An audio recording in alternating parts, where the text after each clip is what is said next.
may dagdag na paraan laban sa COVID-19. Together, we can be the Solusyon Plus. Bida Plus sa maayos na daloy ng hangin. Bida Plus sa maikling pisikal na interaksyon. Bida Plus sa pagsuporta sa bakuna. Bida Plus sa mga kwento ng kaligtasan sa Bida Barangay. Sa dagdag na pag-iingat, maraming buhay ang maliligtas. Bida Solusyon Plus laban sa COVID-19.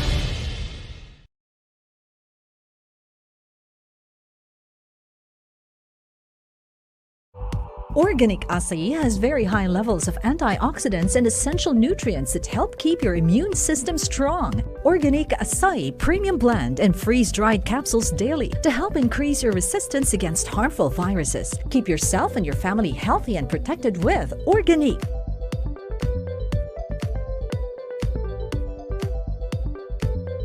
Mahalagang paalala, ang Organic Acai Premium Blended Freeze-Dried Capsule ay hindi gamot at hindi dapat gamitin panggamot sa anumang uri ng sakit. Of all the tough decisions you have to make today, your family's health doesn't have to be one of them. Not when you have the choice to go organic and live full, natural, and holistic lives. So start your day right. Load up on antioxidants. Choose only organic superfoods. And keep the momentum going. We're making it easy for you. Live organic, choose organic. It's easier than you think.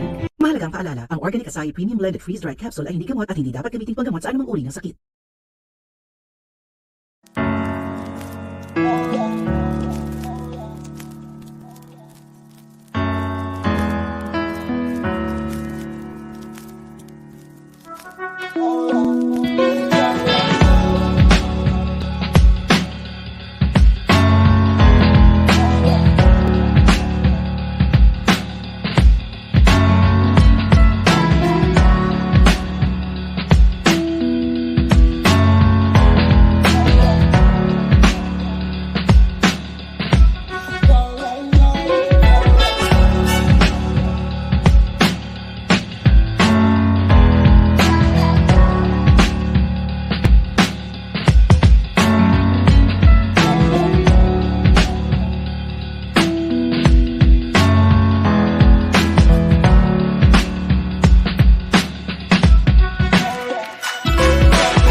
Happy Anniversary Wellness Wednesday!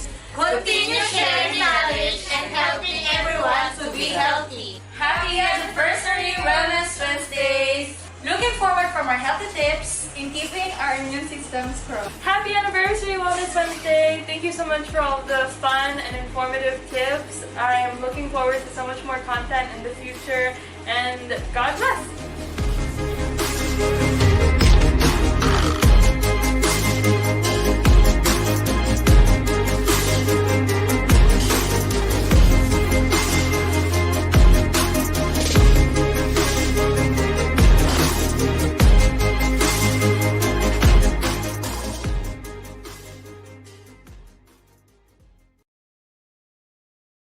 Previously on Wellness Nutritional Wednesday. requirements for my age group and for my sex.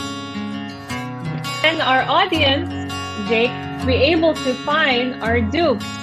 If something is a fact ba?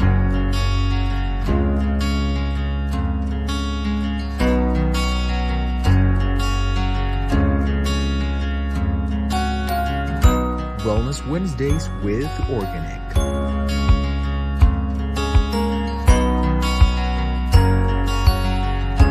We care because you matter.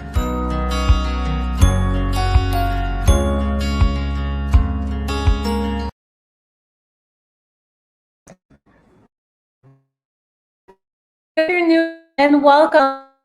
Today, our 1-year anniversary of Wellness Wednesday.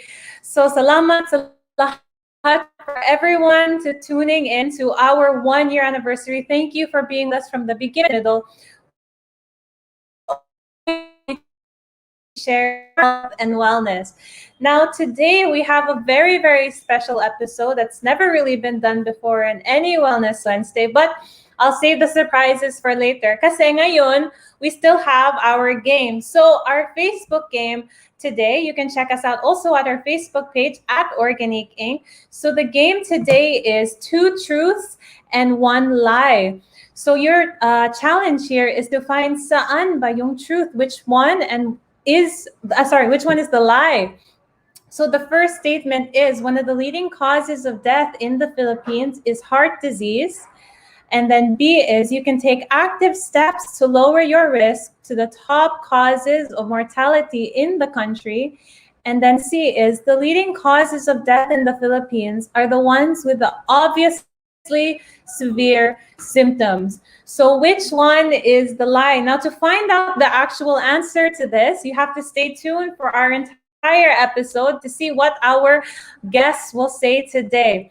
So ngayon, to bring us to our point here, today's episode is about the top 3 leading causes of death dito sa Pilipinas. And today we have here our most qualified resource persons for that. So our first resource person is actually Dr. Dex Macalintal. Now you've seen him on our past episodes also.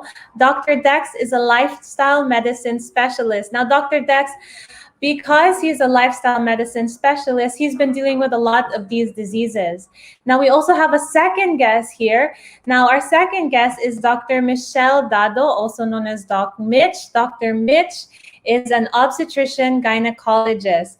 So our guests over here will discuss to us exactly about the top leading causes of death dito sa Pilipinas. So I'll introduce them right now. And I think this is the first time we've ever had 2 doctors on this show at once. So welcome, docs. How are you? Hi, Luisa. Magandang Hi, hapon. Luisa. Magandang gabi po, ma'am. Hi, Doc Dex. Hi, Doc Mitch. Nice to finally. Yeah, I just wanted to get to introduce you guys. So yeah, thank you for joining us today. How are you both? I'm still recovering from my asthma, but I'm here because I love Organique and I love my family. Thank you for joining ako us. naman ng taping sa isang Wow. isang show. Ayan, So, big time si Doc. abangan niyo po Yeah, yan. Doc Dex is so busy. So I'm back for Wellness Wednesday, and it's good to finally see everyone again. Yes. Thank you for joining us. Now, Doc Mitch, I think, we were able to understand why Doc Dex is one of our resource speakers here ngayon kasi lifestyle medicine specialist siya. So what about obstetrician gynecologist? Can you explain to us a bit more about why, these are some things that you're really dealing with in your field? All right. Since for my field, I'm dealing with women. Actually, for cardiovascular diseases, there are different manifestations of heart disease in women. So it's good actually to be able to talk about it because hindi siya na-diagnose early eh. Because nga, it's not the usual typical chest symptoms. For cancer naman, kasi one of the top leading causes of cancer or deaths in cancer is breast and cervical cancer. So it's still our field. And then finally, for stroke, women ages 25 to 44 actually are more prone in having strokes. Okay, in this age range, so it's also very important that obstetricians are on board in these diseases. Because I think, what we were saying in our episodes before during Women's Month, Doc Mitch, is that women typically look towards their OB/GYN as their primary care physician. That's true. That's true. Oo naman. But then I guess, for men, it's not really the same, diba, Doc Dex? Men don't really look to their urologist for... Yeah. Okay, so it's good. We have a good balance here, one that covers both men and women. So, as Doc Mitch was alluding to already, so the top 3 diseases in the Philippines are really heart disease, and then neoplasms and tumors, and cerebrovascular disease or stroke. So let's just get started because we have a long episode ahead of us. So heart disease. So, Doc Mitch, what can you say about heart disease in women? Now, I know you said it's a bit different from how we see it in men. Okay, as I've said, usually we diagnose it late kasi women, ang thinking natin, correct me if I'm wrong, Doc Dex, na pag heart disease, it's chest pain. If you have chest pain, you have heart disease. But for women, it's kind of different. Ang manifestation niya, aside from the chest discomfort, so it's really mild lang. And there's difficulty of breathing, easy fatigability, and sometimes you're nauseated lang. Ganun lang. So very what you call this, non-specific, 'di ba, Doc Dex? So very late, minsan late na before they get to have themselves checked. So that's why it's very important that women know about this. Right. So, doon papasok na kinakailangan we are proactive pagdating po sa ating health, no, sa ating mga kababayan, sa ating mga tagapanood ngayon. It is best that we are very proactive pagdating sa ating mga kalusugan at inaalam natin, no, we listen to our body dahil yun yan, no, tama ang sabi ni Doc Mitch kanina. Kadalasan kapag sinabi nating heart disease, ang maaalala na niya dyan, masakit ang dibdib, parang may nakadagan, tapos parang yung pain nag-radiate sa inyong left arm, no, sa inner side ng inyong left arm, minsan dito din sa jaw, and minsan diretso din sa tugon sa inyong likod. So those are the typical symptoms. But then again, we have to highlight that some people, you know, nag-iiba-iba rin yan. So you always have to have yourself checked, and you always have to be proactive po pagdating sa inyong healthcare system. Kailangan kayo mismo ay involved sa inyong healthcare. Hindi pwedeng passive lang tayo. Diba?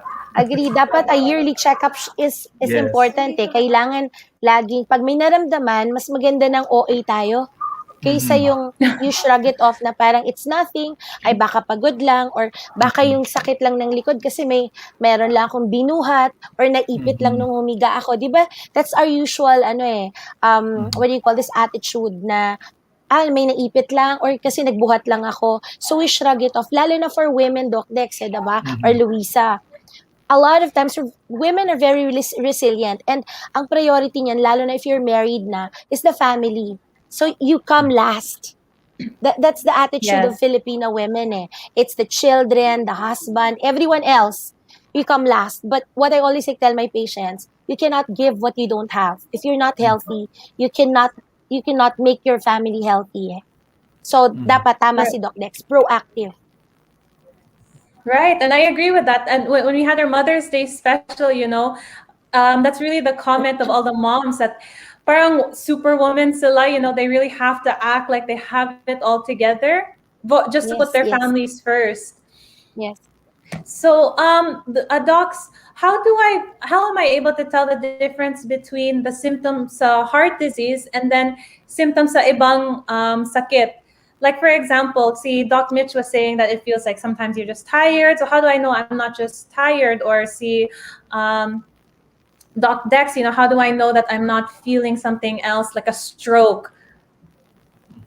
So, dyan na papasok po yung physical examination, yung medical history, thorough medical history and physical examination. So, lagi natin sinasabi, wala pong tatalo, wala po talagang tatalo sa tamang medical history, sa very thorough medical history and physical examination na ginagawa natin. So, there are a lot of symptoms, there are a lot of symptomatology out there. Marami rin pong mga signs and symptoms na inaalam natin, na hinahanap namin yan para malaman ninyo kung ano nga ba yung nangyayari sa atin. Doc Mitch? Yes. And then, yun na nga, what I always say, excuse me, yun na, bumabagsak na yung boses ko. Every time you feel something, don't shrug it off. Alam mo yun? So, okay lang, telemedicine pwede ngayon sa pandemic. Diba? So, you can just contact your doctor, your favorite doctor, whoever. Contact them, Doc, I'm feeling like this. And your doctor will actually be suggesting stuff. Diba? And then, it would be good kasi if you have a go-to doctor kasi siya, kumbaga, kilala ka na. Alam niya na yung history mo. They've taken the thorough history already. So, basically, sa years na magkakilala kayo, alam niya na what is normal with you and what's not. So, yun pa rin diba? Do not consult Dr. Google, please. Okay? Madami ng doktor online. And then plus, yun na nga, telemedicine is very available already. So you can just, hit that button sa Viber or Messenger or what the platform and then ask. Diba? Do not be afraid to ask. Again, yun ang problema ng Pinoy They don't want to ask because they don't want to find out. Because they're scared to find out. Right. So, Doc, how do you get rid of that fear that they're scared to find out? What if I go to the doctor and actually have heart disease? Like, I don't want to hear that kind of news. Well, kung may heart disease ka, di ba? Kung may heart disease ka, o kung may cancer, or kung may stroke, ganito lang yan. Ang lagi ko sinasabi sa mga pasyente, sa akin, for my practice, Doc Mitch, ang lagi ko sinasabi sa kanila, it is better na kilala natin kung ano yung kalaban natin. Kasi kung hindi natin alam kung ano yung kalaban natin, hindi rin natin alam kung paano ito gagamutin. So kung kilala na naman natin to, pwede na rin gumawa ng mga routes, para to make you better. Kasi kung hindi naman natin aalamin to at pag lumala pa, saka pa natin nahabulin, lagi natin sinasabi, napakahirap pong maghabol ng kalusugan kapag nasa banig na po kayo ng karamdaman. So it is better that we know it agad nung malaman na natin kung nasang stage man yan, kung ano mang klase ng heart disease yan, para mabigyan natin ng karampatang lunas. Agree, wala na akong dadagdag doon. Agree yun. Prevention is better than cure. Yes, I think that is the biggest takeaway dun sa Wellness Wednesday namin. Every episode, prevention is always better than cure. And then I think also what Doc Dex was saying is that you know how to treat these diseases. Kasi hindi naman siya death sentence always, di ba? Yes. Yes, when you find them out.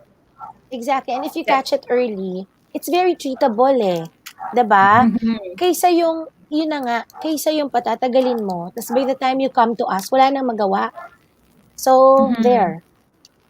Yes, I agree. And so, Doc, when you were talking about heart disease, now I know, it's different in men and women, but are the causes for men and women the same ba? Ano ba yung causes sa heart disease? Okay. Doc Dex, alam mo to, lifestyle medicine, diba? Very bad lifestyle, meaning alcohol, yung too much of everything. Tama? Too much of everything. Yes. Alcohol, smoking, uncontrolled blood pressure. What else, Doc? Yan, ano pa yung ba? pangapagkain po ninyo, yung pangapagkain ninyo ng sobrang daming tatabang pagkain, sobrang ding dami ng asukal na kinakain ninyo, yung sobrang ding dami ng mga fast foods and processed foods na kinakain ninyo, because all of these are very toxic, hindi ganyan tayo ginawa ng Panginoon kung paano tayo dapat kumain. Hindi po yan yung ating dapat na kinakain. Kasi lahat ng to ay more of preservatives, more of mga processed. So lahat ng mga yan ay maaari po magdulot ng inyong heart diseases. Tandaan din po natin na mula po noong 1900s, wala naman po nitong mga ganitong klase ng sakit. Very, very konti yung nagkakaroon ng sakit sa puso, at saka yung mga iba pang lifestyle diseases. Noong dumating po ang industrialization, noong dumating yung mga fast foods, noong dumating yung mga processed foods, nagtaasa na po yung mga kaso na. And they are very, very much related. There are a lot of correlational studies, there are a lot of meta-analysis na ginawa na po na kapag ganito ang inyong mga kinakain, ay hindi rin po maganda talaga at maaari itong magdulot sa inyo ng heart disease. Ganun din, no? Mayroon din po tayo mga genes na minsan turn on. Pagka na-turn on si gene na ganyan, maaari po kayo mas prone sa hypertension and then heart diseases. So yan yung mga ating mga risk factors.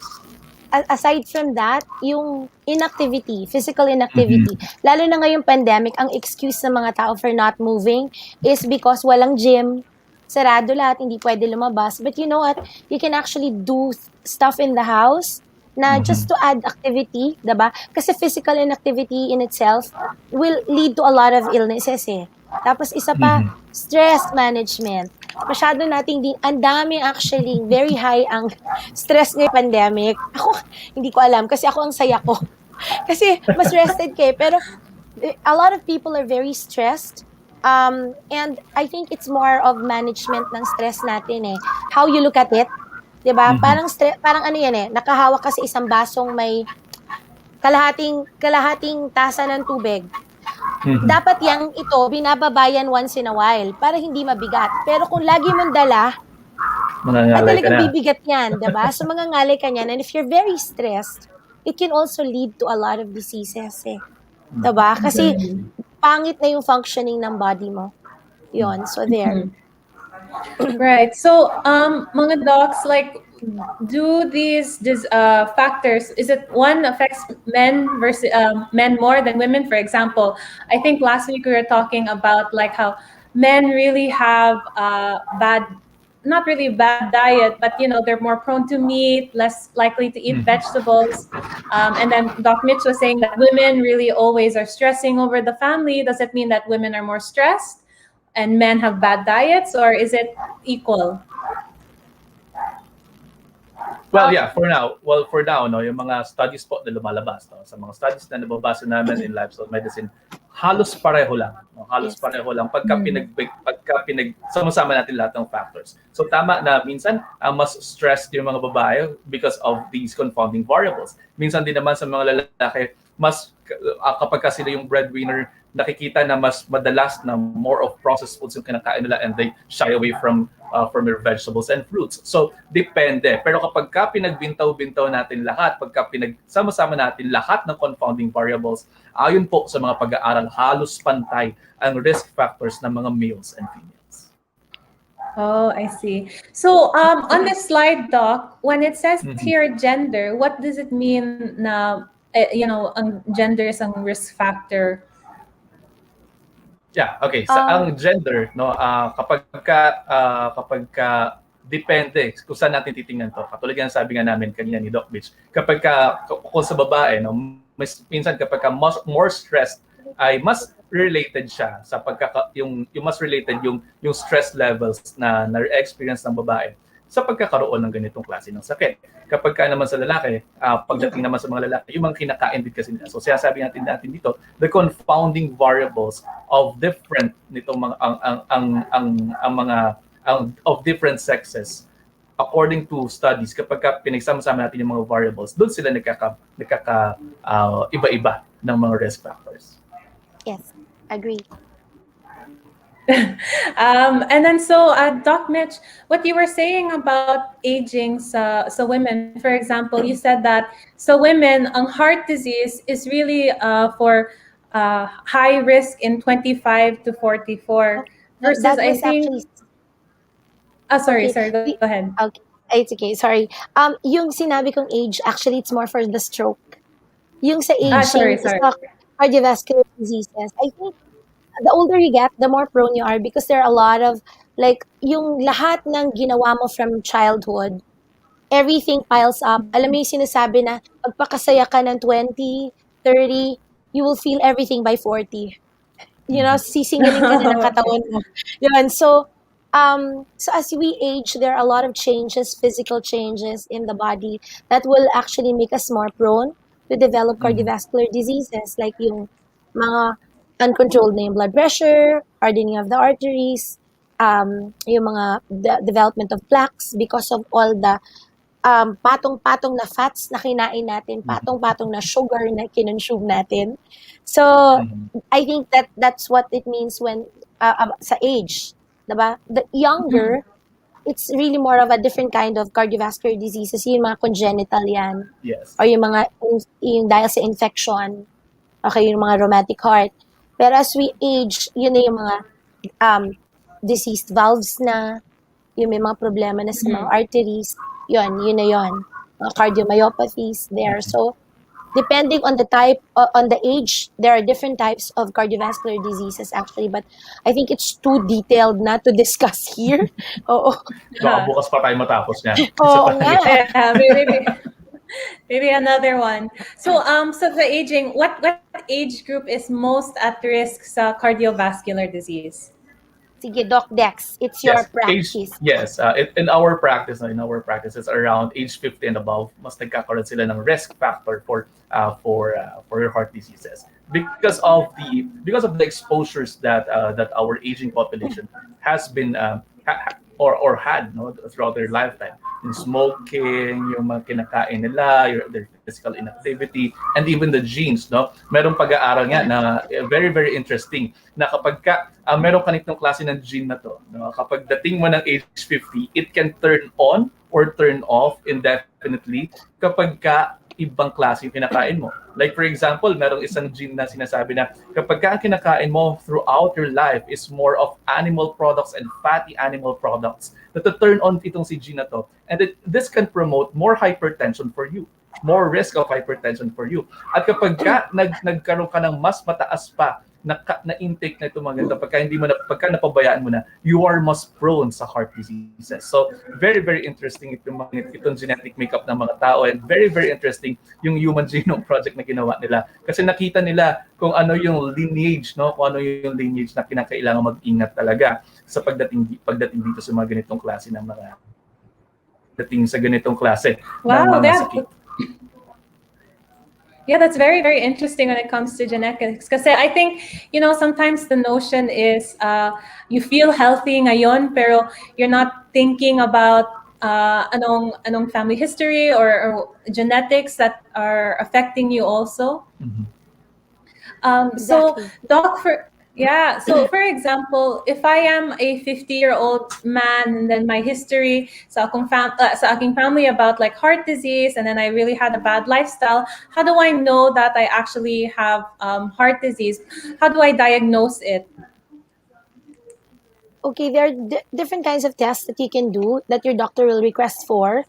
Usually, ang unang-una dyan, ECG. Diba? ECG, tas kung may mararamdaman ka, tas sunod-sunod na yan. Pwedeng magpa-2D echo, or kung talagang you're symptomatic that you have skip beats, o yung feeling mo tumatalon yung pulso mo, o yung puso mo, minsan, di ba, nakakaramdam tayo ng ganyan, hino-halter ka. So yung halter na yun yung parang minomonitor yung heart mo ng 24 to 72 hours. Tapos, the whole time, nakadikit yun sa'yo, minomonitor kung paano yung blood flow mo, ano yung rhythm ng heart mo. So, yun yung mga basic things. Doc Dex, ano pa yung mga mas detailed? Yung iba, dyan napapasok yung mga workup natin, no? Yung ating mga blood workup, no? Pati yung urine, tinitingnan din po natin yan. And then, sometimes kapag more advanced yung gusto natin, meron pa rin po mga subunits, yung mga cholesterol profile na tinitingnan natin. Yes. There's LPA, LPB, yung mga dyan. So tinitingnan po natin yan. Minsan, yung iba, nagsasend out pa abroad, kung gusto niyo po talagang malaman yung mga risk factors din yan. So marami kasing ganyan. Pero for the basics, for our audience yan, ang mga basics yan, sinabi ni Doc Mitch, yung mga ECG, to the echo, and then yung mga lab works ninyo, your blood chemistry, and then your urinalysis, and then minsan pati chest x-ray para makita natin kung kamusta din po yung puso ninyo. Yung laki ng puso. Yes. Right. So, parang, Doc, I know, this is really good for our health. Prevention is better than cure. Pero parang, ang daming tests, and then maybe it's a bit expensive for some people. So, are these usually covered under insurance or sa employer din? Or my discount ba at some places, Yeah. or is it Mhm. affordable? More likely if you have insurance, if you have insurance, they are covered. Basta't yung doctor ninyo is also covered for your insurance. Like for Yes, example, if you oo. have this type of insurance, kinakailangan doon ka pupunta sa doctor na accredited niyan. And then kapag ka Mm-mm. pinalabs na yan, ipapa-cover nila yan sa inyong mga cards. Mm-mm. So it is also good that you have your insurance pa rin po. Right. So hindi naman siya meaning like, with all these tests, I can't afford it, I can't afford health. No, it doesn't go No. that way. Oo, yes. And plus the fact na you can go to yung mga basic lab tests. I think, I don't know, I'm not very sure, but some of the health centers now are more advanced and they have tests na rin. They have the basic ECG. They can Yes. actually do chest x-ray. And then yung mga basic workups like the lipid profile. Yung mga high-tech na lang na yun yung mga medyo mahal na wala na sa mga health centers natin. But I think the basic Yeah, the ECG basics and are basics are available naman, and they are very very much affordable. And if you have your insurance, no, for the general public Better, naman, yes. yes, if you have your insurance, mako-cover yan ng inyong mga insurance companies. At don't worry too much po. No, kami po muna ang bahala sa inyong mga pasyente. Yes. Yes, I think that's a very good message because it really encourages to go and see their doctor. But before I go see my doctor, how do I prevent heart disease? I don't really, So to prevent, baka walang risk factors pa ako. So, ayun, dahil nga nalaman na rin naman natin kanina, yung mga risk factors po ninyo. So, babalik na rin lang natin yan. So, kung kayo po ay medyo tumataas yung blood pressure ninyo, meron na kayong history na gano'n, nalaman nyo na rin na yung pamilya niyo po ay medyo may linya ng high blood pressure, ay iwasan nyo na po ma-high blood. So, paano yan? You maintain your healthy blood pressure sa pamamagitan po ng tamang activity. Iwasan nyo po yung mga stressors. Kaya find ways to manage your stress like your guided imagery, meditation, deep breathing exercises, mag-exercise po kayo. And then tama rin pong pagkain. Lagi natin sinasabi dito sa Wellness Wednesday, tamang pagkain. So ano nga ba yan?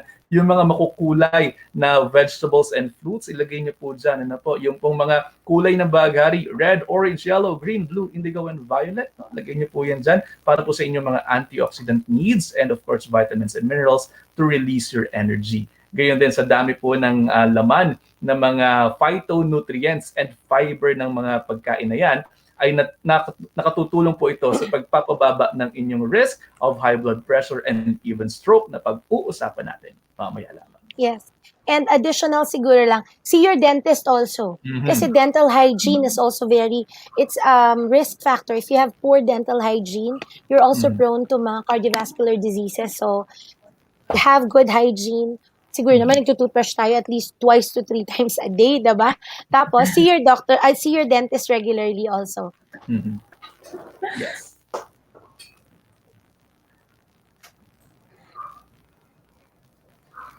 Okay, so docs, let's move on to our second disease. So our second disease here is neoplasms and tumors.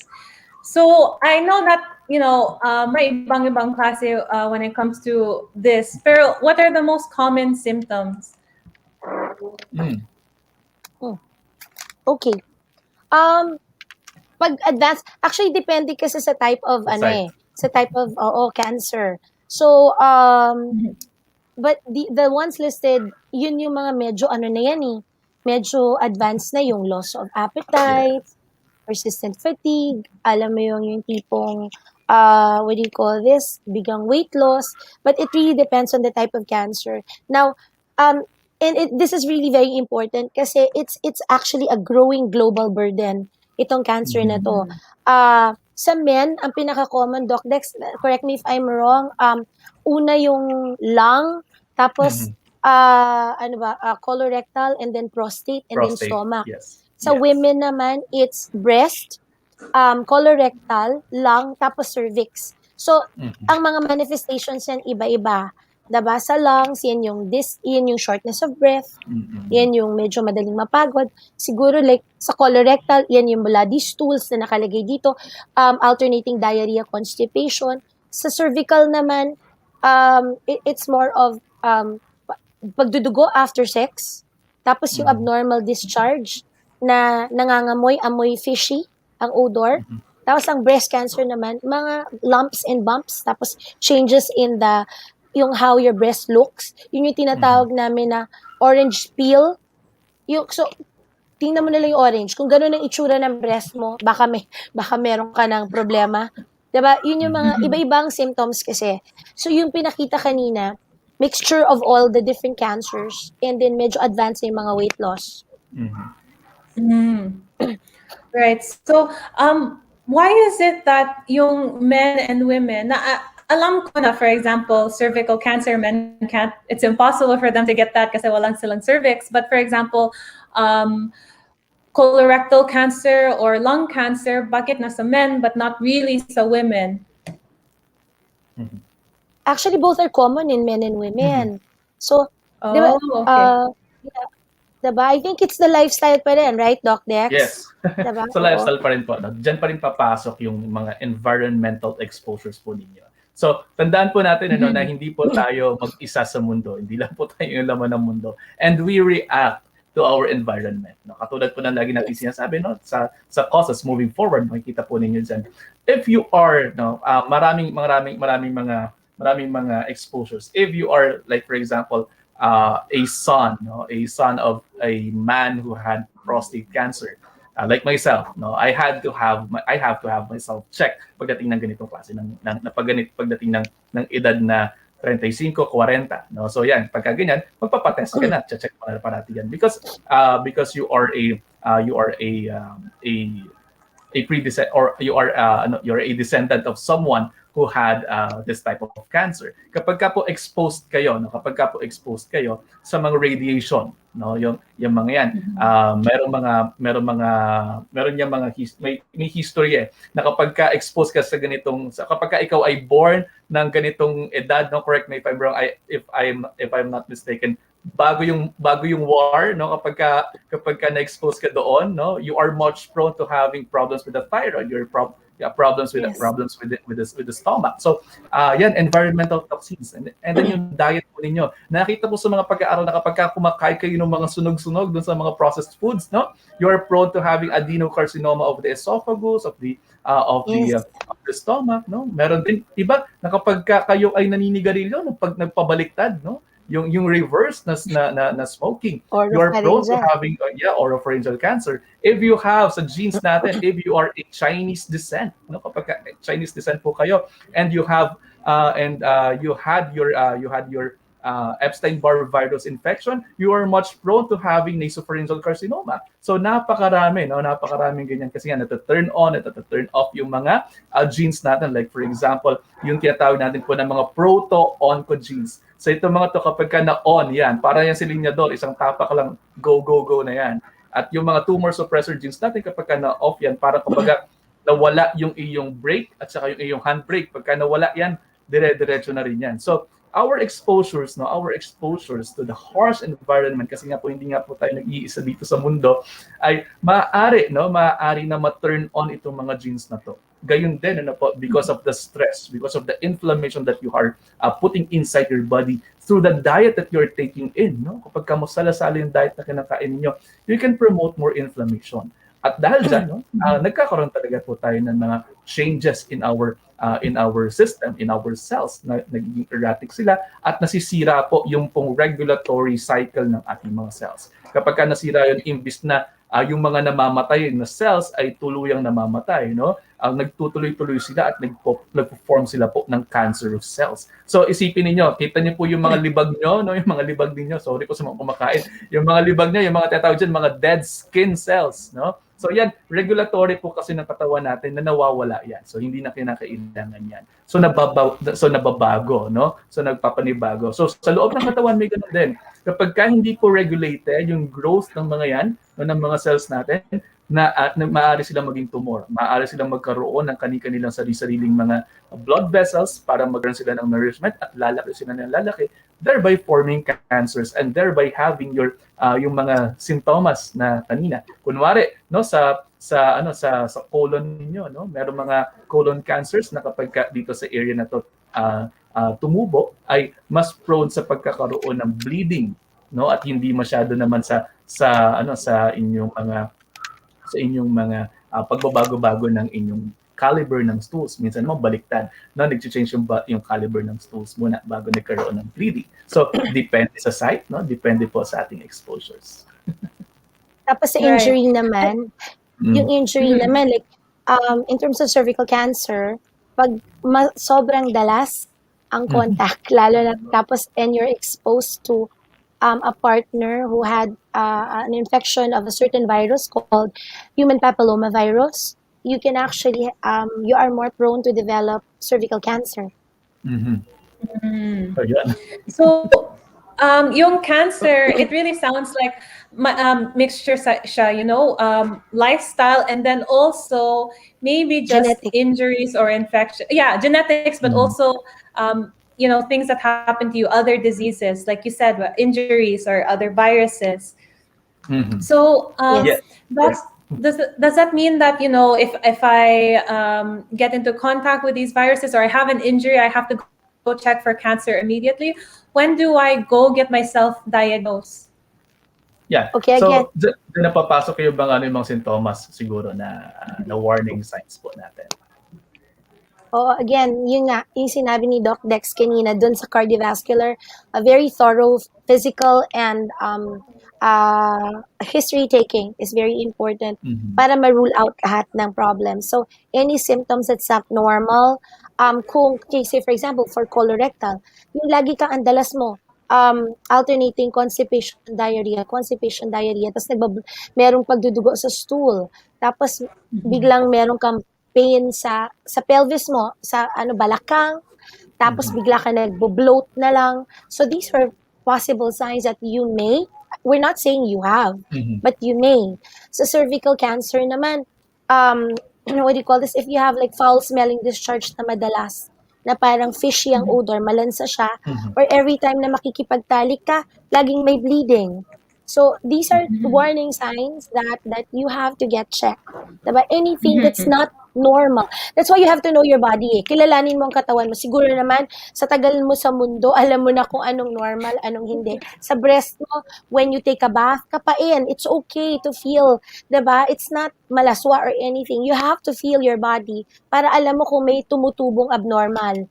So, since pag alam mo kasi kung ano yung normal sa katawan mo, alam mo pag merong hindi okay. Pag may hindi okay, magtanong.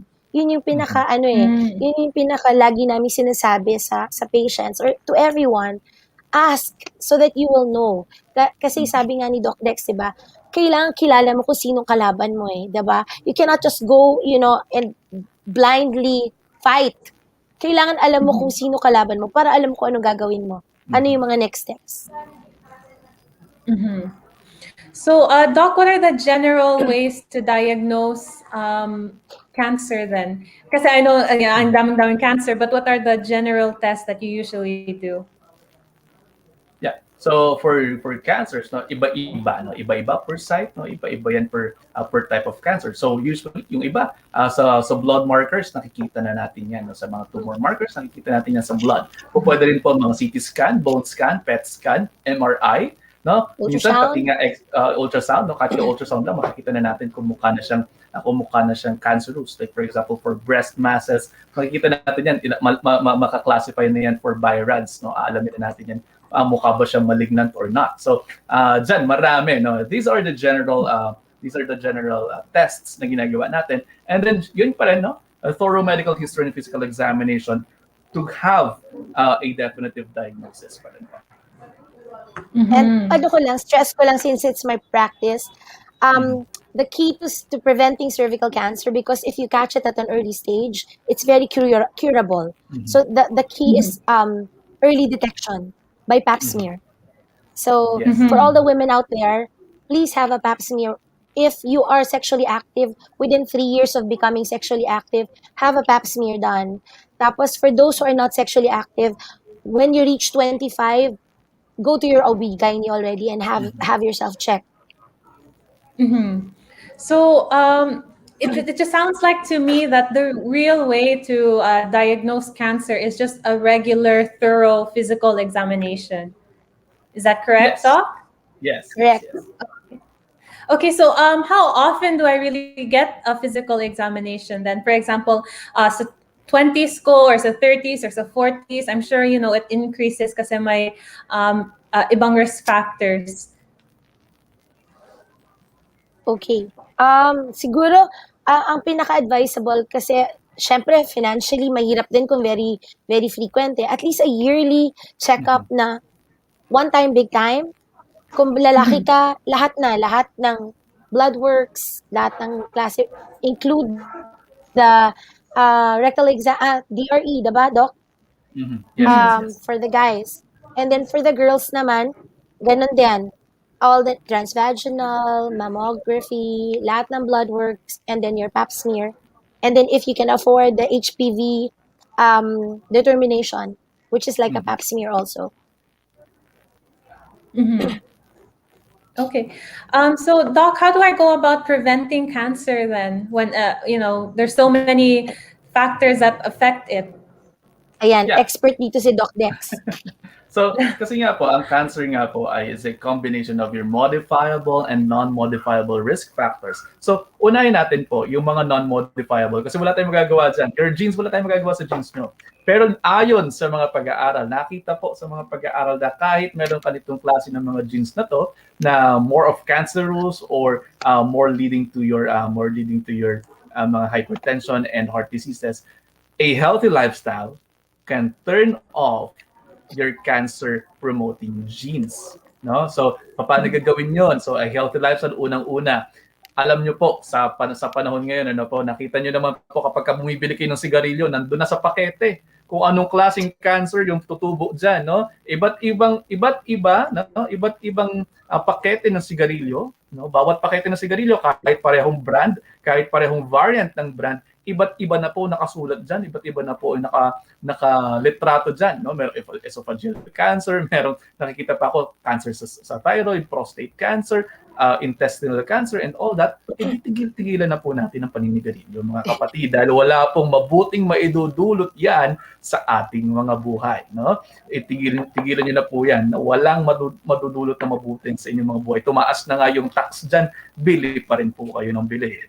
Pero kapag sinabi naman sa inyo na magpa-check up, ayaw nyo magpa-check up. Pero bibili kayo ng sigarilyo. So I suggest, tigilan nyo na po ang paninigarilyo. Maintain a healthy weight and be physically active. Dahil dito po, no, nagiging maayos po ang inyong blood circulation. At mas nagkakaroon din po kayo ng less prone na weight sa mga cancers. Also, a healthy diet, katulad ng sinabi natin kanina. Dahil nga po, kung pangit ang inyong diet, no, nakita nga po yung sinabi natin kanina, na kapag yung inyong mga kinakain is more of yung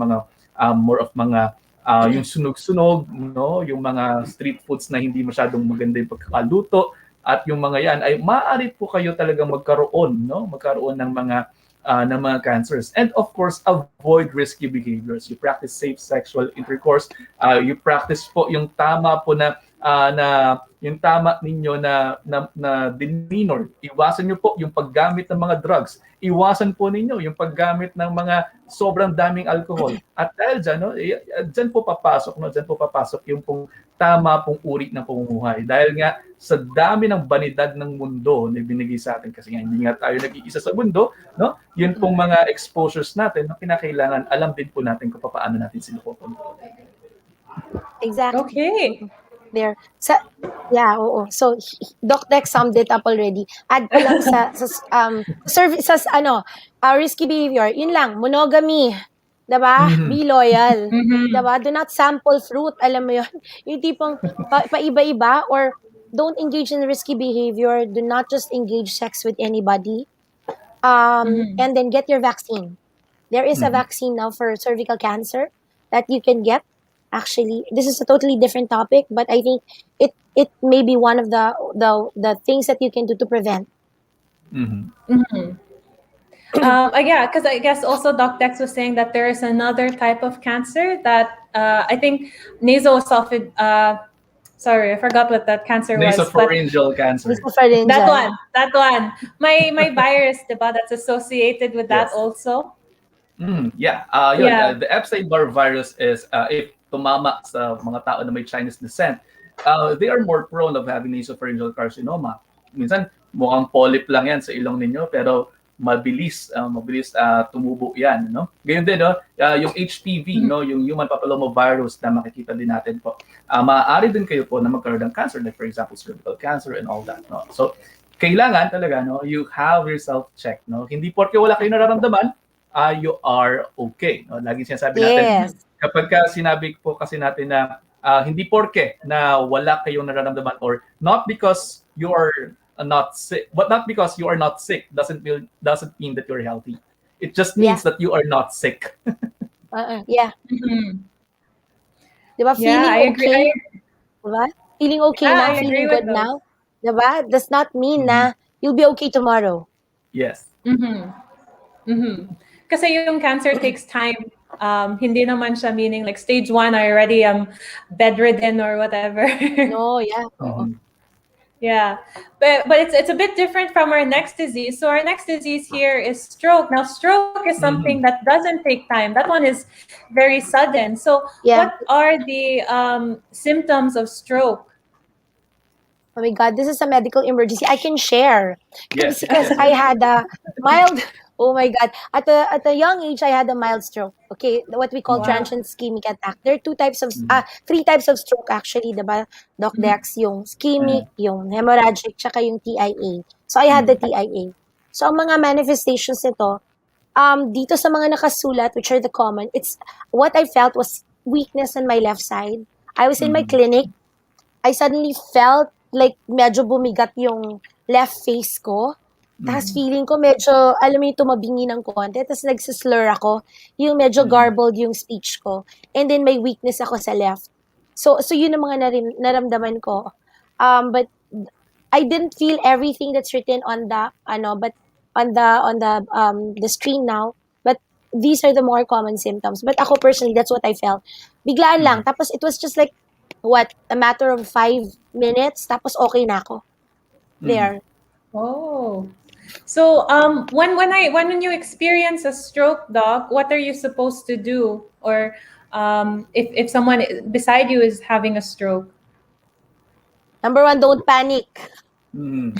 Again, and then do this, yung be fast po, no? So check natin yung mga signs, and we have to act fast. Number 1, balance. Tingnan natin gumagewang ba yung tao na kapag naglalakad, nakatayo lang, gumagewang na siya, hindi niya kaya yung i-maintain yung kanyang balanse. The eyes, no? Check niyo po yung eyes kung nakikita pa ba kayo ng pasyente, kasi baka biglang may pumutok na pala na ugat dyan at hindi na siya nakakakita. The face, the asymmetry. Tingnan niyo po dito, no? If you can see the screen, no? Makikita niyo po yung kapag pinangiti niyo, pareho dapat yan. Pero pagka nakangiti yung isa at yung isa ay more of shallow, no? So maaari na nagsustroke yung pasyente. That's your face.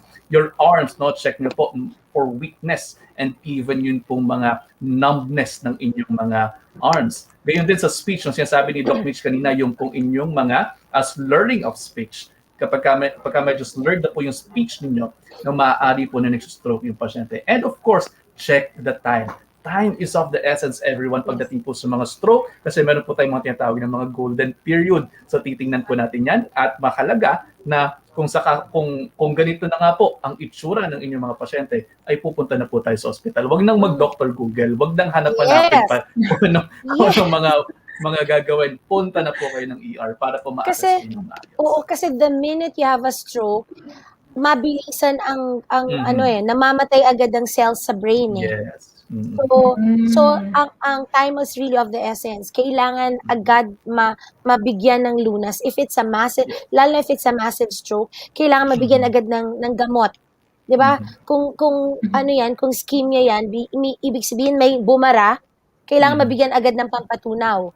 Kung pumutok naman, kailangan agad ma-surgery or whatever. Kahit TIA lang, like ako, kahit TIA lang, consult agad. Ako, padala agad ako sa ER. Tapos check, pagdating ko sa ER, wala na ako nararamdaman. But, sige, gawin lahat ng labs. Diba? Work up. Yeah, oo. Ganun talaga. Kasi, it's very important eh. Split second yan eh. Pwede ikamatay ng tao yan. Dahil marami rin po kasing kaugnay nitong stroke, no? Specifically your cerebrovascular diseases. Marami pong, sabi nga natin, marami ang May nagtatanong dito, nakita ko kanina nagtatanong dito na ano po yung dapat gawin pagka na-stroke. Ang unang gawin nyo, punta kayo ospital. Kasi ganito po yan, pagdating po kasi sa stroke, meron dalawang uri. Yung tatlong uri, yung bukod sa TIA, yung dalawa pang uri ay yun pong inyong merong pumutok na ugat o di ka naman may nagbarang ugat. So kapag basa-basa tayo nagbibigay ng gamot, magkaiba po yung gamot dyan. Baka mapabigay mong gamot ay para doon sa putok na lalong dumugo, para ganyan. Or by dugo, tapos naibigay mo ay para doon sa sa nagbara, lalong dudugo yan. So kinakailangan po, punta po kayo ng ospital, huwag na po kayo mag-Dr. Google. At sinasabi na po ng mga doktor ninyo dito sa Wellness Wednesday, hatid po sa inyo ng Organique, ay pumunta na kayo ng ospital. Yes, agree. So, Doc, ano ba yung causes and risk factors of stroke? Kasi, Doc Mitch, I'm not assuming that, you already had high blood pressure and diabetes when you had your stroke. No, mine was heredity. My dad had a stroke at an early age also. So, mine was heredity because ang mga risk factors dyan, increase ng blood pressure, diabetic ka, smoker ka, hindi ako lahat yun eh. Alam mo yun? So, mine was heredity more than anything. So, there. Tsaka, there. Yan, and pagka tinignan po natin dito po sa screen ninyo, sa screen ninyo, nasabi na kanina yung high blood pressure. Ito po ay ang dahilan po nito kapag po masyado mataas ang inyong blood pressure, maaari po talaga may pumutok sa naugat sa inyong ulo. O di kaya naman po ay kapag meron kang tinatawag na atrial fibrillation, nako, ano yun? Nakarinig na naman tayo ng salitang ang high-tech ng salita, So ganito lang po yan. Ibig lang sabihin ay hindi masyado maganda ang tibok ng inyong puso. So ganun lang kasimple yan, So hindi maganda or nagkaroon ng problema sa order ng pagtibok ng inyong puso. Kapag po ganyan kasi, maaari po mag-throw off, maaari mag-throw off ng bara, ng pagbabara sa inyong mga ugat. Pagka nagkaganoon, ay maaari po talaga kayo mag-stroke. Dahil nga sabi nga natin, maaaring may pumutok o maaaring may magbara. So ganun po ang nangyayari sa atrial fibrillation. The secondary causes po, ibig sabihin ay yung pinanggalingan, maaaring may pinanggagalingan. Katulad ng paninigarilyo, ilang ulit na natin sinasabi dito. Yan, sa Wellness Wednesday, natigilan nyo na po ang paninigarilyo, drugs, yung pag-abuso sa droga, at pag-inom ng alak. Gayon din, nakita po natin dito, sabi nga natin, diabetes mellitus. Yung cholesterol din po ninyo, maaari din po yan. Kapag yung dietary cholesterol ninyo ay masyadong mataas ang intake nyo yan. Gayon din, yung mga trans fats na makikita po din sa donuts, kasi baka may magtanong, bakit may donut may cholesterol ba sa donut? Actually, ang meron po dyan is trans fatty acids. Yung trans fatty acids po, yan po ay maaaring mag-cause ng silent killing. So hindi nyo alam na may fats pala doon. Hindi mo alam. So yan actually yung dahilan dyan. Yung pong inyong meat consumption, kapag sobra-sobrang meat proteins ang kinakain ninyo, masyadong madaming animal fats, diyan maaari po talaga kayo na magkaroon ng stroke because that could lead to hypertension, that could lead to a lot of heart disease, and that could lead to stroke din po, mga kapatid. So kinakailangan alam nyo rin po ang inyong mga kinakain. So, dito sa screen actually, Luisa, what's written here are the controllable risk factors Yung mga mababago natin. Diba? Yung blood pressure natin, pwede natin i-control. Yung smoking, alcohol intake, drug intake, pwede nating matanggal yan. Yung meat consumption, di ba? The diet that we have, pwede natin makontrol. Siguro ako, Doc, parang donut, di ba? Pero meron ding uncontrollable. Non-controllable, yan yung age. Okay, age. Yung family history mo, like me. Yung gender. Sabi ko nga kanina, di ba, at the start, women are more prone to stroke than men during the age of 25 to 44. Okay? At 25 to 34, 17 women out of 100,000 will have a stroke compared to men na 12 lang. From 35 to 44, 40 women out of 100,000 may have a stroke compared to men na mga 35 lang sila. So, yun. So, gender is also, and then, yun nga, previous history ng stroke, PRA, or cardiovascular diseases. Yun yung mga uncontrolled. Diba? So, pero uncontrolled yan. Kaya nga, kung alam mong meron ka ng history, dapat ingatan mo na kung meron kang controlled, yung controlled risk factors, iwasan mo na. Kaya iwasan ko na Doc Dex ang donut. Yes, good. It is a good, very very good takeaway, Doc Mitch, no.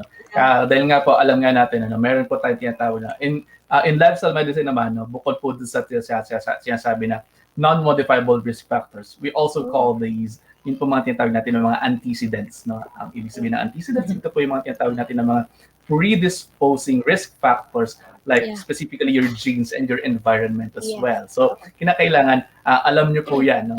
Again, kayo po makakakilala ng inyong mga katawan. So you have to listen to your bodies, and of course, no, kinakailangan din po alam niyo po yung mismo ninyong mga risk factors.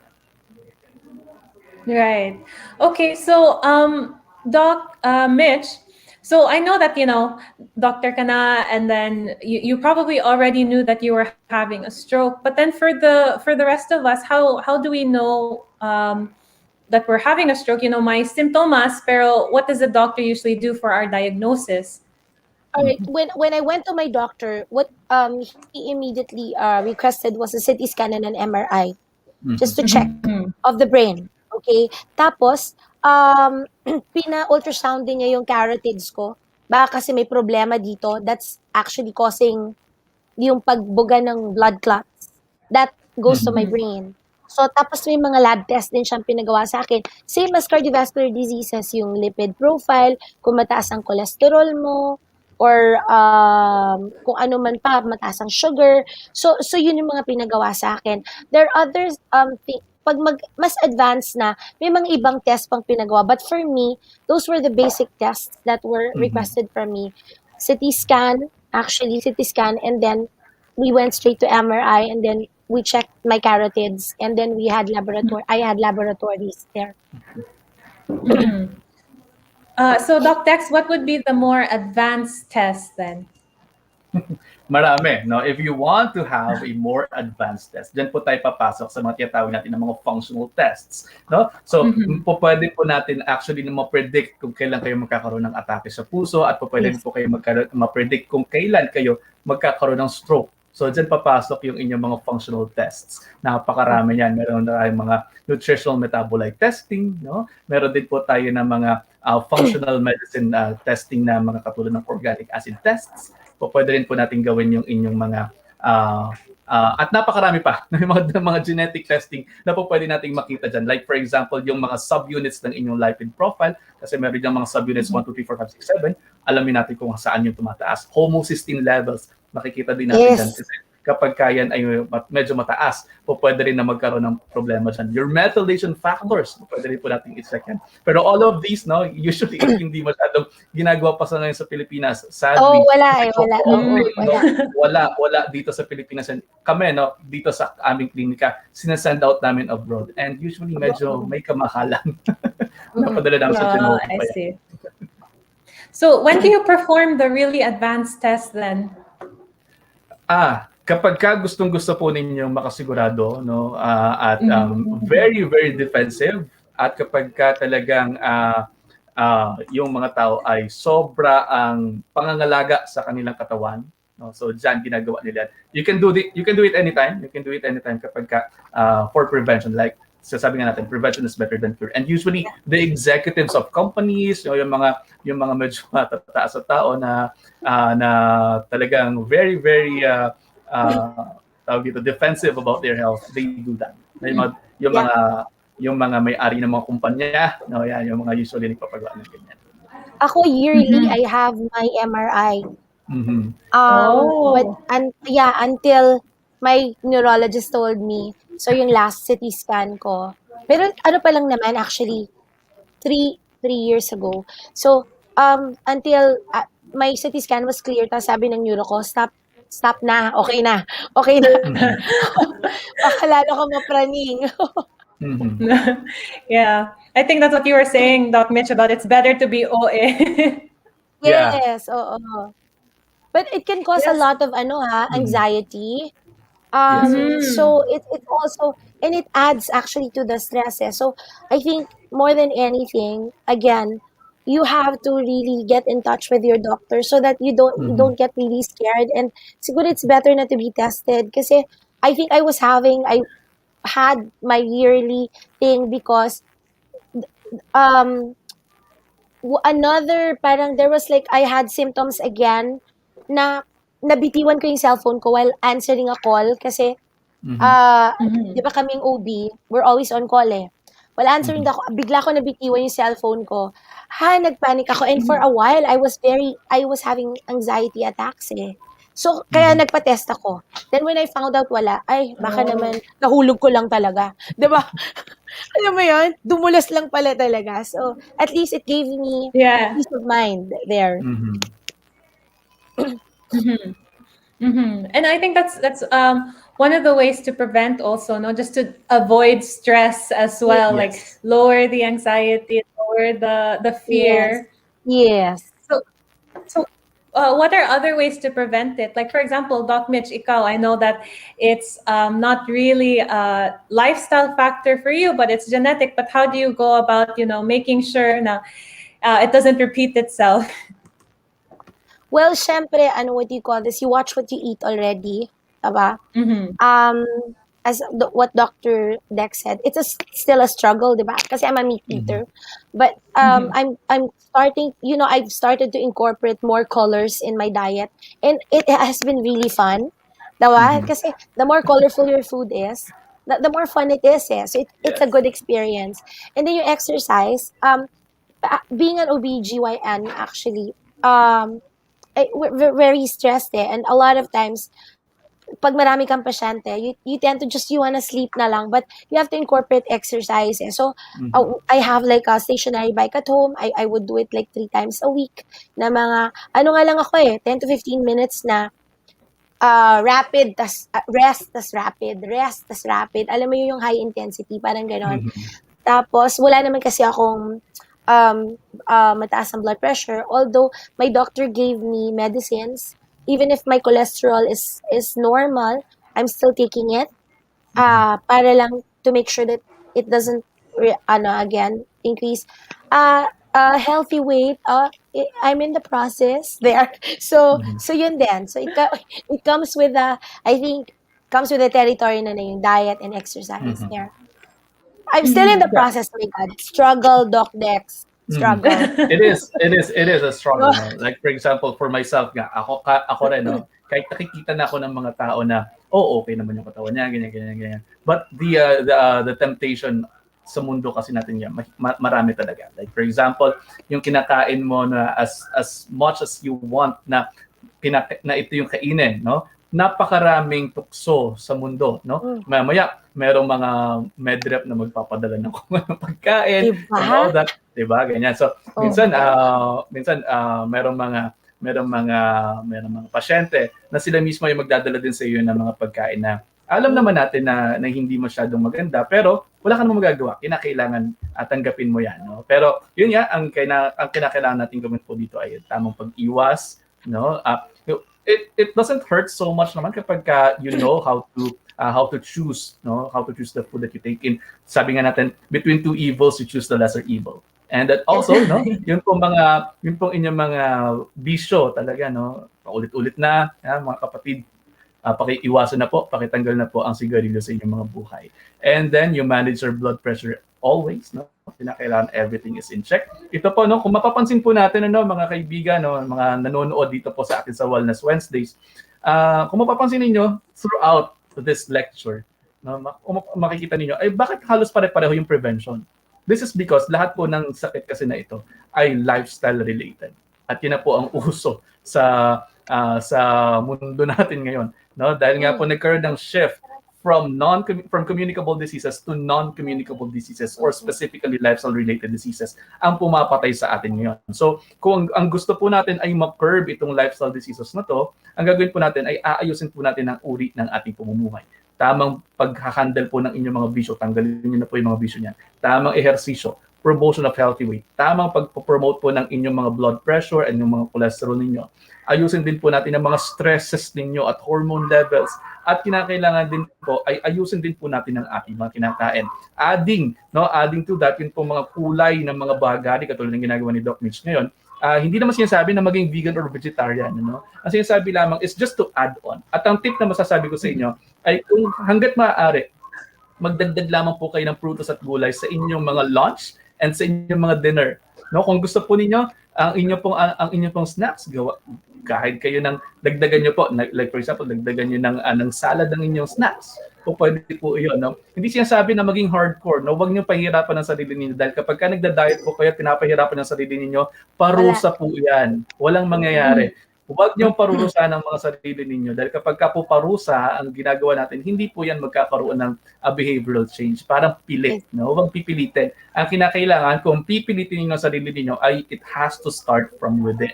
Kinakailangan kayo muna. Kinakailangan solve kayo na, kunwari for example, gusto ko ma-maintain yung weight na katulad ng weight ni Dr. Dex. So ano ba yung ginagawa ko? No? Abangan niyo po yan dito sa aking YouTube channel dito po sa July. No? Dahil i-reveal ko kung ano ba yung ginagawa ko buong araw at kung ano nga ba yung kinakain ko. Pero as a matter of fact, no, lagi ko naman sinasabi sa inyo at hindi naman akin sinasabi. Kasi kapag hindi ko naman ginagawa yan, wala akong kwentang hindi magsho-show yan, hindi magsho-show sa akin yan. At hindi magiging tama, no, ang aking sinasabi sa inyo. So dahil kung ano ginagawa ko, kinakailangan po ay, kung ano sinasabi ko sa inyo, kinakailangan ako mismo hindi yung ginagawa ko. Dahil ang tamang pagkain po sa inyo, no, bukod po dyan, lagi sinasabi, no, more of vegetables, more of fruits, specifically yung deep-colored ones, katulad po sa mga berries natin, katulad ng asa-asay berry. Yeah. Dahil natutulungan po na tayo dito sa taas ng kanyang ORAC or oxygen radical absorbance capacity.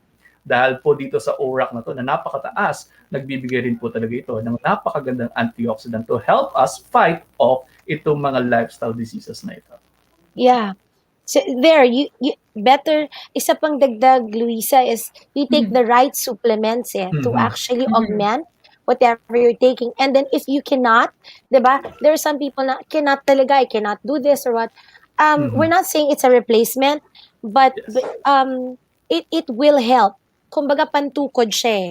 And you know, there are researches already that show that within 18 hours of actually taking the acai berry, it actually starts killing cancer cells and starts healing the body. So there, diba? So may studies na yan. So it actually, so choosing the right supplement is also key. Especially if you're not, kumbaga may mga tao kasi na, Doc Dex, hindi naman available sa akin lahat ng sinasabi mong makulay na vegetable diba? Parang ito lang po ang kaya ng budget ko or hindi po talaga po kayang kainin yung ganon. So then you have to choose a supplement that will actually help. That we're not saying again, hindi siya pamalit, pero pantukod siya, tutulong siya. Yes. I agree. Kasi, you know, imperfect yung lifestyle. Like as Doc Mitch was saying, you're working on it, pero hindi pa siya perfect. So you really need that parang safety net siya in case, you know. Exactly. That's the good, that's a very good word. Good term. Oo naman. Pero like, for example, I really want to eat that donut. Like, I don't want that salad today. Donut lang. So, at least may safety net ako. Yeah, I actually have patients na ganyan, Luisa. Medyo overtime, pero kwento lang. Napakaraming mga pasyente rin ang, they're getting your numbers kasi. So, minsan wala ka na magagawa. Magta-text yan. Can I just please eat this one donut? Can I just please eat this one slice of pizza? Parang ganyan. So, bukod dyan, lagi natin sinasabi, hindi naman kinakailangan nga na parusa ang diet ninyo, no? Kinakailangan, yes, you can give in to those, no? Pero kinakailangan babawiin po natin yan. Sinasabi ko sa kanila, babawiin natin yan, aayusin natin yan sa mga susunod na araw. Pwede po kayo mag-cheat day, no? Huwag niyo pahirapan ng sarili ninyo. Yay! Yes. I think that will also make us happier with our lifestyle overall. Hindi naman as stress, diba? Yes. So, Docs, I think that just brings us to the end of our discussion today. The real big takeaway here is that for all of the diseases, yung prevention is still just a healthy lifestyle. I think that is for me. And then, how about for you, Docs? It's the same for definitely. me.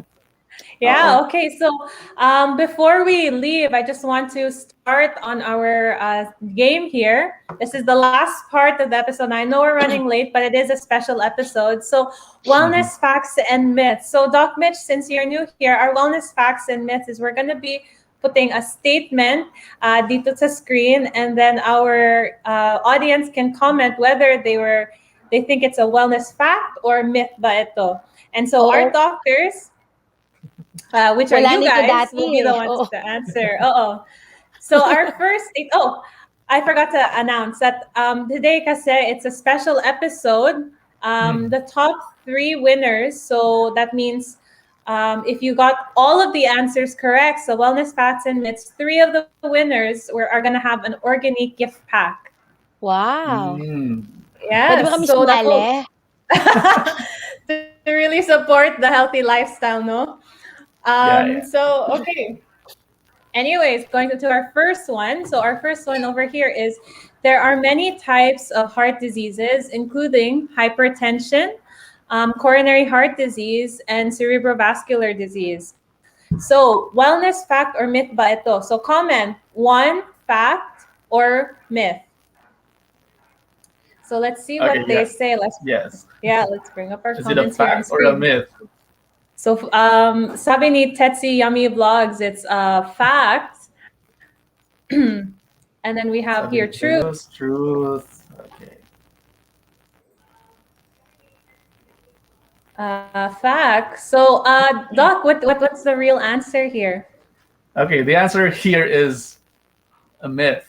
It is a myth because there are many types of heart diseases, but cerebrovascular disease is a disease of the brain. So it's not it's not a disease of the heart. So that's number 1. So number 1, it should be myth. No, hindi po siya fact. No, kasi ang cerebrovascular disease po ay sa utak. No, hindi lamang po siya sa inyong heart. Ang pinag-usapan po natin dito is heart disease. Right? So it's a trick question then. Yes, it is a trick question. Alam niyo naman tayo pagka ako yung guest ninyo, ha? Lagi pa natin may trick question. Okay, so our next one, let's see if this is tricky for our viewers also, but our next one is number 2. A yearly flu shot can benefit your heart. Now, wellness fact or myth ba ito? Comment 2. Fact or myth. So let's see what our comments say over here. Everyone should have a number. No? So 2 fact, 2 myth.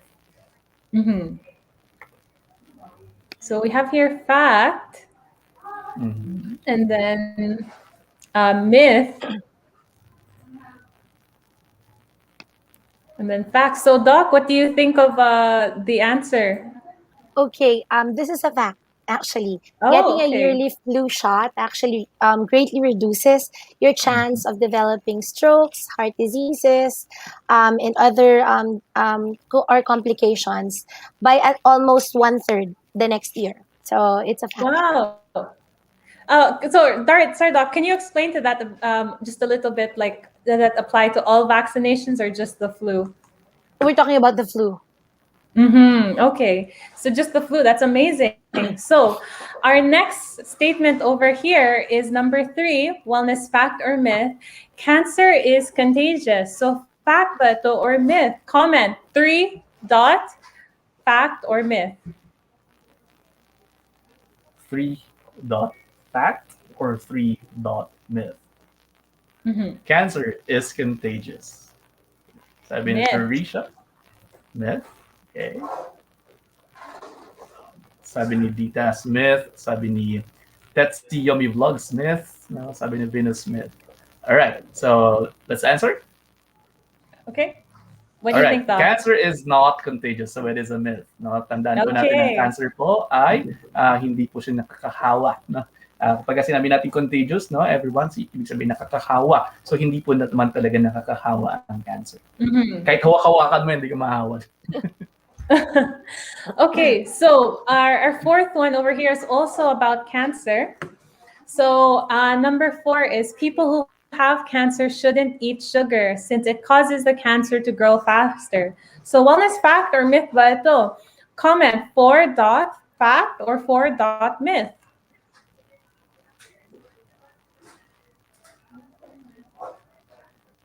So let's see what our comments are over here when it comes to answer number 4. So we have myth. And then myth also. So, docs, can you? Oh, we have a fact. So, docs, can you tell us what is the real answer? So this is a myth, actually. So it's true that sugars actually feed every cell in the body, even the cancer cells. Mhm. But research show that it does not really lead to developing cancer. It's what it does to the waistline and to your weight that actually can lead to cancer. Diba? Mhm. Obesity is one of the causes for cancer. Diba? So taking too many sugars will make you gain weight, but it will not necessarily make the cancer spread. Mhm. Wow, okay. So our last one over here is statement number 5. Stroke risk increases with age, but strokes can and do occur at any age. So fact ba to or myth? Again, comment 5 fact or 5 myth. Comment down below. No, ito na yung huli natin sasagutan. Oo, No? So sabi ni excited ako kung Tarisha, sinong perfect. yes. Okay, so Sabi ni fact. Tarisha, fact. Sabi ni Ditas, fact. Okay, so Doc, what do you think is the Yeah. answer for this? The answer here is it is a fact. No, sabi nga natin kanina, okay, si Doc Mitch, no, bata pa nagkaroon din ng tinamaan din ng stroke, no, a form of stroke, yung TIA or transient ischemic attack. So, meron din po tayong kasing tinatawag na mga stroke in the young. So, yan yung mga totoo nangyayari dyan. So, yes, it increases with age, but they also can occur, no, but they can also occur at any age. No, pati bata, pwede pa. Okay, that wraps up our game today. Thank you, Doc, Yeah. for your was fun. answers. And It was fun, yeah. Oo. Yeah, I like having two doctors kasi may dalawang perspective, like for men and for women. And also, what's very interesting is see Doc Mitch was really like we have the patient and the doctor perspective as well. Yeah, so thank you, docs, for joining us on our Wellness Wednesday special today. We've enjoyed every single time both of you have come on. And then I hope to see you in the next ones we have over here. So do you have any last words for our audience when it comes to preventing our top 3 diseases dito sa Pilipinas, both as a patient, as a doctor, and for men and for women? Okay, can I go first? Again, Sige. good lifestyle choices is actually the key, diba? And then being actually aware of what's normal and what's not normal in your body, importante yon for us to be able to detect and prevent or avoid these diseases that we've talked about. So there, thank you very much. I like this. Sana maulit tong tatlo tayo, diba? It's fun. There, so Yeah, thank stay you. safe, everyone. Okay, thank you, Doc Mitch. And then ikaw, Doc Dex. Yan, parati natin sinasabi po na bukod po sa pandemya ng COVID-19, there is another pandemic na nilalabanan natin, and that is the pandemic of lifestyle diseases. Napakatagal ng pandemya nito pero hindi yata natin nararamdaman. This is because ang ating po mga gamot ay pang-alo lamang. At kahit naubusin natin ang lahat ng gamot sa butika, wala pa rin pong gamot na makapagpapabago ng uri ng ating pamumuhay na siyang rason kung bakit po tayo nagkakaroon ng lifestyle diseases. Kaya naman po, ang aking pong paalaala sa ating lahat ay pangalagaan po ang inyong mga uri ng pamumuhay dahil ito po ang maaaring magdulot ng inyong mga sakit at ito rin ang maaaring magdulot ng inyong kalusugan. Tandaan, huling paalaala, wala pong gamot na makapagpapabago ng uri ng ating pamumuhay at napakahirap maghabol ng kalusugan kapag nasa banig na po kayo ng karamdaman. Kaya ayusin na po natin ang ating mga ginagawa sa pang-araw-araw nating mga buhay. Okay, thank you, Doc Dex. I think, excuse me. Thank you, Doc Dex and Doc Mitch. I think you had some great takeaways and also a lot of very important information for all of us in preventing our top 3 lifestyle diseases dito sa Pilipinas. So thank you, and I hope to see you again in our coming weeks. Yes, of course. Anytime. Thank you, of course. Anytime. Thank you. Ingat. Stay safe. Okay, so I think we cut off Doc Mitch there at the end. But anyways, like she says, stay safe and stay healthy. So for those of you who wanted to try your supplements and wanted to try staying safe and healthy, we invite you to check out here Olani. Olani at Olani PH here on Facebook. Olani is our official reselling platform here for our Organique products. Now, Olani is one way that our customers have been invited to also share the health and spread the wealth when it comes to Organique products. Now, I would also like to bring up our sale here. So if you don't want to try it through Olani, you can also try it out here on our website, www.organique.com.ph. If you buy now, you can save up to 50%. 50% on selected items. So please don't forget to try that there. And if you have any orders or inquiries, you can also check down below, or you can contact us on our Viber. So we also have a Viber group, which we will openly chat with you at any single time. And we also have here our Father's Day challenge. So we have here Father's Day. So #SuperDad. Tell us in the comments below why you think your dad is a super dad for your chance to win an Organique gift pack, either for you or for your dad, or maybe you want to share it for both of you. So that brings us to the end of today's episode. So let's bring us to the beginning game, the first one. So our first game, 2 truths and a lie.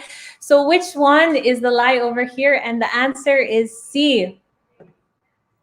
So today's winners then are, we have here Angel, Malin Estorba, Rainier Alcantara, Lucerio Limpagug, and Lee Marvin Reyes. So congrats to all our winners. And then we also have here our special winners. So our special winners are the winners for our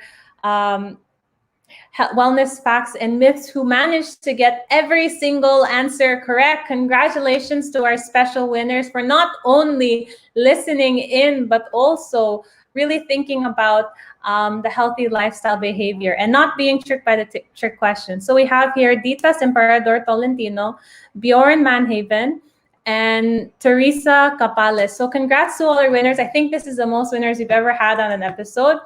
Now, I know that we're running over time, but it's a very special episode for us. So thank you so much for everyone who participated in today's games and paid attention. All your comments and questions mean everything to us, as well as just your continued viewership and patronage. So I'll wrap up today's episode. Thank you again. Maraming salamat sa lahat ng viewers natin at home. And I hope you're sticking with us for another year of Wellness Wednesday. Thank you.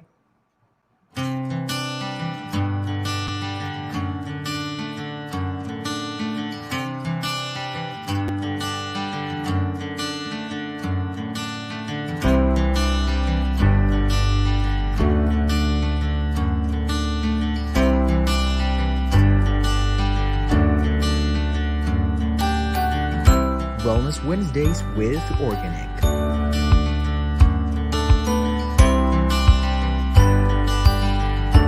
We care because you matter.